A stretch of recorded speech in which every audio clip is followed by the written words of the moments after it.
নেতা যদি অন্যায় করে, আমরা নেতার পেছনে বিভিন্ন স্লোগান দিই, আমার নেতার চরিত্র ফুলের মতো পবিত্র, বিভিন্ন স্লোগান দিচ্ছি যে আমার নেতার চেয়ে ভালো কেউ নাই। অথচ আমি জানি এই ব্যক্তিটি দাগী একজন সন্ত্রাসী, খারাপ মানুষ, ভণ্ড বা খারাপ যত দিক সব তার মধ্যে আছে। প্রশ্ন হচ্ছে, নেতা যদি অন্যায় করে, কর্মীর সে দায়ভার অর্থাৎ একটা গুনার অংশ কর্মী পাবে কিনা?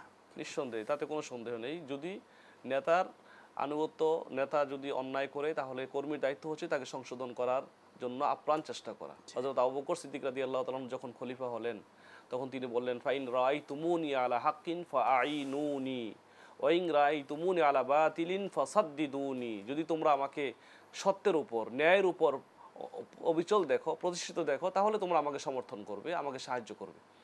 আর যদি তোমরা আমাকে দেখো আমি অন্যায় পথে চলে যাচ্ছি, ভুল পথে চলে যাচ্ছি, তখন তোমরা আমাকে সোজা করে দিবে, মানে তোমরা আমাকে সতর্ক করবে। এই ভুলকে হচ্ছে, সংশোধন করে দিবে। ভুলকে সংশোধন করে দিবে, এই হচ্ছে সঠিক নিয়ম এবং এটাই হচ্ছে দাবি।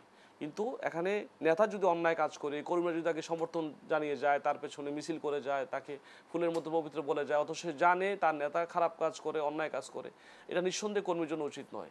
এটা তার জন্য কখনোই কল্যাণকর হতে পারে না।